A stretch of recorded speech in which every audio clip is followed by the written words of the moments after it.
Question. Javed साहब, आपका प्रश्न कि पांचों राज्यों में विधानसभा चुनाव के साथ साथ उत्तर प्रदेश में लोकल बॉडी का जो चुनाव हुआ है, इसको लेकर जो कोरोना वायरस का जो फैलाव हुआ है, इसके लिए जिम्मेदार कौन है।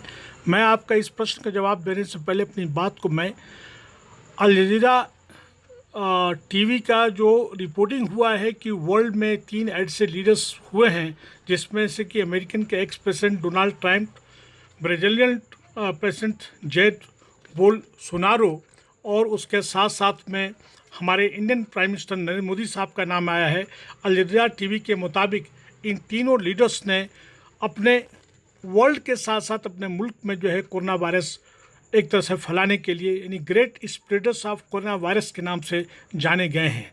मैं अपनी बात को यहाँ पे भी ले चलूँगा कि पिछले साल जिस प्रकार अहमदाबाद में हौडी प्रोग्राम हुआ, जिसमें कि एक्स प्रेसिडेंट डोनाल्ड ट्रंप को यहाँ पे बुलाया गया और 100 से लेके 125 करोड़ रुपये खर्च किया गया। उसके साथ जो सिक्योरिटी मैन आए, उन्होंने उनके साथ में बहुत से लोग आए थे जो इन्फेक्टेड थे, उनकी वजह से भी फैला। और उसके साथ साथ में कोई कंक्रीट स्टेप्स नहीं लिए गए उसके बाद से, और उसकी वजह से ये पूरा एक तरह से ये कोविड पैंडेमिक पूरा ऑल ओवर इंडिया फैला है। और उसके साथ साथ सरकार की नीतियां भी ऐसी रही हैं जिसके लिए जिम्मेदार है। और इस अल जज़ीरा टीवी के तमाम रिपोर्टिंग्स को मीडिया स्टार वर्ल्ड ने भी कोट किया है। और उसके साथ साथ में अभी जो चुनाव हुए हैं, देखा जाए तो सीनियर कोर्ट्स, हाई कोर्ट्स वगैरह ने भी, और तमाम सोशल मीडिया और प्रिंट मीडिया, इलेक्ट्रॉनिक मीडिया ने भी अपने तमाम ऐसे संवैधानिक संस्थाएं हैं, जिसमें कि ख़ास करके इलेक्शन कमीशन ने उसको जिम्मेदार माना है कि तमाम जो इंस्ट्रक्शन जो है सेंट्रल गवर्नमेंट, स्टेट गवर्नमेंट ने जो दिया, उसका वो कड़ाई से पालन नहीं करा पाया और नहीं किया है। यहाँ तक कि तमाम बड़े बड़े नेताओं ने जो इलेक्शन से कैंपेन से जुड़े हुए थे, वो भी उसके जिम्मेदार हैं।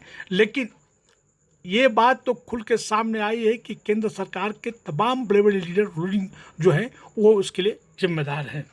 और इसके साथ साथ में अगर देखा जाए तो कहीं न कहीं बहुत बड़ी भूल चूक हुई है। सरकार जो है तमाम जो अपने सेंट्रल गवर्नमेंट के इंस्ट्रक्शंस, स्टेट गवर्नमेंट के इंस्ट्रक्शंस और लोकल बॉडी के जो इंस्ट्रक्शंस जो देती है, वो उसको कोई फॉलो करा नहीं पाया है, उसको ढंग से लागू नहीं कर पाया है। दूसरा आपका प्रश्न ये कि प्रधानमंत्री और गृह मंत्री द्वारा जिस प्रकार की एक महिला मुख्यमंत्री के खिलाफ टिप्पणी की गई है या भाषा का इस्तेमाल किया गया है, कहीं ऐसा तो नहीं कि बीजेपी को हार के ये जिम्मेदार है। ये एक इम्पॉर्टेंट फैक्टर हो सकता है, लेकिन इसके साथ साथ बंगाल की जनता जो है बहुत जागरूक है सामाजिक तौर पे और राजनीतिक तौर पे। और वहाँ पे देखा जाए तो वहाँ की जनता ये समझती है कि जुमलेबाजी नहीं चलेगा, आपको परफॉर्म करके देना पड़ेगा। अब जो ये मंदिर मस्जिद का मुद्दा हो, चाहे कुंभ मेला का मुद्दा हो, चाहे उसके साथ साथ ये तमाम दिखावटी जो काम किए कराए गए हैं, वो नहीं चलेगा। ये जुमलेबाजी सब वहाँ पे फेल हो चुकी है। और साथ ही जो है CAA NRC का मामला है, वहाँ की जनता ये चाहती है कि आप स्वास्थ्य के लिए क्या काम किए हैं, शिक्षा के लिए क्या काम किए हैं, और साथ साथ एज सच जो है सिविक एम्यूनिटीज़ के लिए क्या काम किए हैं, रोज़गार के लिए क्या काम किए हैं, ये सब जनता चाहती है। केरला में भी उनको एक भी सीट नहीं मिल पाया है। अब आप ये पूछ सकते हैं कि आसाम में तो बीजेपी आई है, लेकिन बीजेपी वहाँ पे भी सवाल उठ रहे हैं कि जिस प्रकार बिहार में किया कराया गया, वो उससे कहीं ज़्यादा आसाम में हुआ है। और इसके साथ साथ अगर देखा जाए तो ये ममता जी ने जिस प्रकार के पूरे अमला लगा हुआ था, प्राइम मिनिस्टर, होम मिनिस्टर और तमाम प्रदेश के जो चीफ मिनिस्टर और ढेर सारे नेता लगे हुए थे, उनको अकेले उसने शिकस्त दी है। और यही नहीं, इस लेडी ने अगर देखा जाए जो पूरा सिस्टम जो बिक गया है, उस बिकाऊ सिस्टम को ममता दीदी ने हराया है। और उसके साथ साथ में आज तक Republic TV, ABP news, India TV, ये तमाम जो मीडिया है, गोदी मीडिया है, प्रिंट मीडिया है, जो बिक गए थे, उनकी ये उसने शिकस्त दिया है। लोगों का यहाँ तक कहना है कि 200 रुपये का चप्पल और 400 रुपये की साड़ी बड़े बड़े सूट बूट पे पड़ी है भारी। जो कहते थे कि भाई 2 मई आया और 2 मई आई और दीदी गई, ये सब चीज़ें लफाजी थी, कहीं पे काम नहीं आ पाया। तीसरा आपका प्रश्न ये कि इसका प्रभाव जो है आने वाले चुनाव में, जिसमें कि यूपी बहुत महत्वपूर्ण चुनाव होगा, क्या पड़ेगा। जनता ये पूछेगी नेताओं से कि आपने समाज के लिए, मुल्क के लिए, भारत के लिए क्या काम किया है। ये जो है लफाजी नहीं चलेगा। आपने रोजगार के लिए क्या काम किया। कोई ऐसा मनवादी, पूंजवादी candidate, casteist candidate, communist candidate और करप्टेड कैंडिडेट नहीं चलेगा, चाहे उसका संबंध किसी भी पार्टी से क्यों न हो, किसी भी पार्टी से क्यों न हो।